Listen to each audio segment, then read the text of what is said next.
नमस्कार and I welcome you to world affairs. Now Prashant Dhawan. Now India ने recently एक बहुत ही बड़ी स्टेटमेंट दी है रिगार्डिंग ओआईसी। ऑफिशियल स्टेटमेंट है विदेश मंत्रालय की। इंडिया ने ऑफिशियली ये कह दिया है कि ओआईसी कम्युनल है। यहाँ पर आप देख पाएंगे ये आर्टिकल है हिंदुस्तान टाइम्स का। Communal mindset India skewers OIC over statement on Muslims in India. OIC ने बहुत ही अजीबोगरीब स्टेटमेंट्स दी मुस्लिम जेनोसाइड को लेकर, हिजाब इशू को लेकर।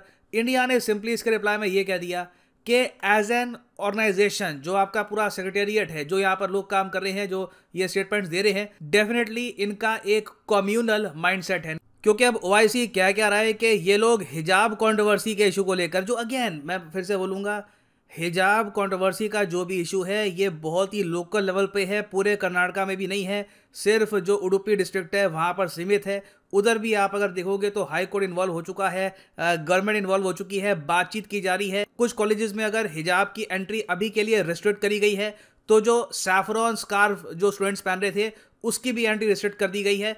तो यहाँ पर इवन दो एक बहुत ही लोकल लेवल पर इंडिया में एक इशू चल रहा है, ओआईसी ने यह कहा है कि यूनाइटेड नेशंस को ये इशू रेज करना चाहिए और नेसेसरी मेजर लेने चाहिए इंडिया के अगेंस्ट ओवर हिजाब कंट्रोवर्सी। अब देखिए इस लेवल की यहाँ पर इंटरनेशनलाइजेशन हो रही है इस इशू को लेकर। क्या यूएन ओआईसी की सुनेगा? नहीं। यूजुअली इमरान खान ओआईसी बोलते रहते हैं कि यूएन को इंडिया के खिलाफ ये एक्शन लो, इंडिया ये कह रहा है, इजराइल के खिलाफ भी बोलते हैं, कुछ इतना होता नहीं है। मगर अजीब बात है जिस तरीके से ये लोग आरोप लगा रहे हैं इंडिया पर एक ऐसे इशू पर जहां पे हमारी जुडिशरी और गवर्नमेंट ऑलरेडी एक्टिवली इन्वॉल्व है। नाउ जिन लोगों को पता नहीं है कि ऑर्गेनाइजेशन ऑफ इस्लामिक कोऑपरेशन क्या है, तो ये एक जेडा सऊदी अरेबिया बेस्ड संगठन है। दुनिया में जो भी Muslim majority countries, Islamic countries आपको मिलेंगी वो इसका पार्ट है। टोटल आज के समय 56-57 इनके टोटल मेंबर्स हैं। कुछ मेंबर्स कभी कभी सस्पेंड भी हो जाते हैं, तो रफली 56-57 मेंबर्स आज के समय। और इन लोगों ने इकट्ठा एक स्टेटमेंट में ये कह दिया है कि हम लोग आलोचना करते हैं अटैक्स ऑन मुस्लिम्स की इन इंडिया। देखिए मैं ये कहूँगा यहाँ पर ऐसा कुछ कोई बड़ा अटैक तो कुछ ज़्यादा हुआ नहीं है इंडिया में जो मतलब जिस पर ये स्पेशल स्टेटमेंट दे। फिर ये आगे कहते हैं कि ये लोग एक्चुअली हिंदुत्व के अगेंस्ट है और रिसेंटली उत्तराखंड में जो जेनोसाइड की बात करी गई थी इसको लेकर ये चाहते हैं कि यूनाइटेड नेशंस भी यहाँ पर इन्वॉल्व हो जाए। अब यहाँ पर देखिए उत्तराखंड में जो कुछ लोग इकट्ठा हुए थे, एक मीटिंग सी हुई थी, उसमें जो भी स्टेटमेंट्स दी गई हैं, जो भी कम्युनल स्टेटमेंट्स दी गई हैं, उनके खिलाफ पुलिस एक्शन ले रही है। एफआईआर दर्ज हो चुकी है। कई जो इंडिविजुअल्स थे यहाँ पर उनको अरेस्ट भी किया गया है। तो लॉ अपने हिसाब से काम कर रहा है। किसी देश में कोई आदमी कोई स्टेटमेंट दे दिया, अगेन कुछ इन्होंने कुछ एक्शन नहीं लिया था, स्टेटमेंट्स दी थी, कम्युनल स्टेटमेंट्स दी थी, उस पर एक्शन ऑलरेडी हो रहा है इंडिया में, उस पर हम काम कर रहे हैं। तो उसका इन्होंने यहाँ पर मेंशन कर दिया। फिर ये कहते हैं जो इंसिडेंट्स हुए हैं हरासमेंट ऑफ मुस्लिम विमेन के, सोशल मीडिया साइट पर जो हमको वीडियोस दिख रही है, हिजाब वेयरिंग पर बैन लगा दिया गया है। अगेन कोई बैन नहीं लगा पूरी स्टेट में। यहाँ पे ये लोग कह रहे हैं कि हिजाब पहनने पर बैन लग गया है कर्नाटका में, जबकि अगेन ये ऐसा सुनने में ऐसा आता है जैसे कि फ्रांस ने बैन कर दिया है हिजाब को, वैसा बैन हमने लगा दिया है, जबकि ऐसा कुछ भी नहीं है यहाँ पर। तो इन इश्यूज पर ये कह रहे हैं कि यूनाइटेड नेशंस को इन्वॉल्व करना चाहिए और इंडिया के खिलाफ एक्शन होना चाहिए। अजीब बात देखिए, ये सब बातें ओआईसी नोटिस करता है। कुछ ही दिनों पहले न्यूज आई है कि फिर से पाकिस्तान में ब्लास्फेमी के इशू को लेकर एक मेंटली चैलेंज्ड आदमी को पत्थरों से इतना पीटा गया कि वो मर गया। इस पर ओआईसी की कोई स्टेटमेंट नहीं आई है। अभी ऑलरेडी आपको पता होगा कुछ महीने पहले एक केस हुआ था जहां पर श्रीलंकन नेशनल को ब्लास्फेमी के इशू को लेकर मारा गया था इन पाकिस्तान। अब इसके बाद एक और इशू हुआ है पाकिस्तान के पंजाब प्रोविंस में, और केस अपने आप में हॉरिफाइंग है। हुआ यहाँ पर क्या कि एक मेंटली चैलेंज्ड आदमी था, उस पर आरोप यह लगा दिया गया कि उसने कुरान के कुछ पेजेस जलाए हैं। पुलिस ने इमीडिएटली उस आदमी को जेल में डाल दिया। आगे वो लोग इस केस पे जांच पड़ताल करने वाले थे कि आरोप सच है नहीं है, इसने कुछ किया भी है या नहीं किया है। अचानक से क्या होता है कि गांव में से कई लोग आते हैं, पुलिस स्टेशन की सेल है वहां से इस आदमी को निकालते हैं, मेंटली चैलेंज आदमी को, इसको पत्थरों से मारते हैं, इतना मारते हैं जब तक इसकी जान नहीं निकल जाती, और उसके बाद पेड़ से इसको टांग देते हैं। यह आदमी 15 साल से मेंटली अनस्टेबल था according to the police chief of the region. तो ये सब पाकिस्तान में ओपनली हुआ है। पाकिस्तान के पीएम भी ओपनली कह चुके हैं कि इसके बावजूद ब्लास्फेमी लॉज ये लोग रिमूव नहीं करने वाले। और ब्लास्फेमी लॉज को लेकर प्रेशर कहां से आ रहा है पाकिस्तान पर? यूरोपियन यूनियन से। ओआईसी बिल्कुल चुप है। अगर ओआईसी जेन्युइनली दुनिया को बेटर बनाना चाहता है तो जो प्रॉब्लम्स इस्लामिक कंट्रीज में हैं उन पर भी थोड़ा बहुत फोकस करे। मगर ये अगेन ये जो इंडिया में इश्यूज हैं उसको लेकर स्टेटमेंट्स दे रहे हैं। तो इंडिया ने फाइनली सही जवाब दे दिया। इंडिया ने ओआईसी को जेन्युइनली ऑफिशियली यहाँ पर आप देख पाओगे ये कह दिया है कि आप कम्युनल माइंडसेट के हिसाब से काम कर रहे हैं। यहाँ पर आप देख पाओगे, the communal mindset of OIC secretariat does not allow for a proper appreciation of these realities. OIC continues to be hijacked by vested interest to further their nefarious propaganda against India. इसकी वजह से सिर्फ OIC की reputation को ही loss होगा। और बात भी सही है, देखिए OIC को आज के समय कोई सीरियसली इंटरनेशनली इसलिए भी नहीं लेता क्योंकि कुछ भी इनकी कमेंट्स आ जाती है। यूएन में भी आप अगर देखो, इनके कुछ डॉक्यूमेंट्स आएंगे, कहेंगे इंडिया के खिलाफ एक्शन लो, यूएन भी कहता है अच्छा देखते हैं, कुछ एक्शन लिया जाता नहीं है। रीजन यहाँ पर यही है कि इस टाइप के जो ये फेक एक्यूजेशन है ये OIC बहुत लगाता है। और इंडिया ने जो यहाँ पे वर्ड यूज किया है ना OIC के लिए, बहुत ही इंपॉर्टेंट है।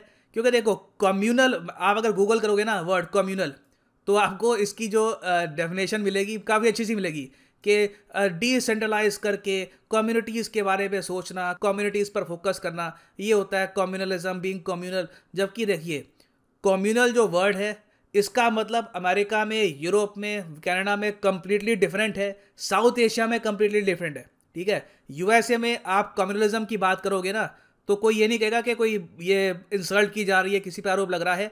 कम्युनलिज्म वेस्ट में एक पॉलिटिकल कॉन्सेप्ट है, पॉलिटिकल फिलॉसफी है। जबकि साउथ एशिया में हम लोग जब बोलते हैं कम्युनल, तो इसका मतलब ये है कि जब एक व्यक्ति को या फिर आप कह लीजिए कम्युनिटी को ये कहा जाता है कि आपकी पॉलिटिकल एलिजेंस, जो आपका पॉलिटिकल सपोर्ट है, ये आपके रिलीजन से जुड़ा होना चाहिए, तो उसको हम कहते हैं कम्युनल। इंडिया में जैसे फॉर एग्जांपल कोई पार्टी कहे कि जी आप इस रिलीजन को बिलोंग करते हैं तो इस पार्टी को ही वोट दो, कि आप इस रिलीजन को बिलोंग करते हैं तो सिर्फ उस पार्टी को वोट दो। तो इसलिए कम्युनल पॉलिटिक्स इंडिया में हम प्रेफर करते नहीं है। हम कहते हैं कि रिलीजन चाहे कुछ भी हो, एक आदमी है वो ओवरऑल अच्छी बात कर रहा है गवर्नेंस की, देश को चलाने की, तो रिगार्डलेस ऑफ हिज रिलीजन उसको हम पावर में लेके आएंगे। फॉर एग्जांपल पाकिस्तान में जिस तरीके से एक लॉ है कि कभी भी एक नॉन मुस्लिम प्रेसिडेंट या फिर प्राइम मिनिस्टर नहीं बन सकता पाकिस्तान का, वैसा लॉ आपको इंडिया में नहीं मिलेगा। और जब भी साउथ एशिया में आप अगर देखोगे कुछ कॉन्फ्लिक्ट्स होती है रिलीजियस कम्युनिटीज के बीच में, तो हम इनको कहते हैं कम्युनल कॉन्फ्लिक्ट्स है ये, जहाँ पे कम्युनिटी सिर्फ अपनी रिलीजियस कम्युनिटीज के बारे में सोच रही थी और उसी के हिसाब से इन्होंने यहाँ पर एक्ट किया है। और बाय द वे आप अगर देखो तो सब कॉन्टिनेंट में, पूरे साउथ एशिया में जो कम्युनलिज्म के बीज बोए गए हैं, इसका आरोप लगाया जाता है प्राइमरली ब्रिटिश रूल को।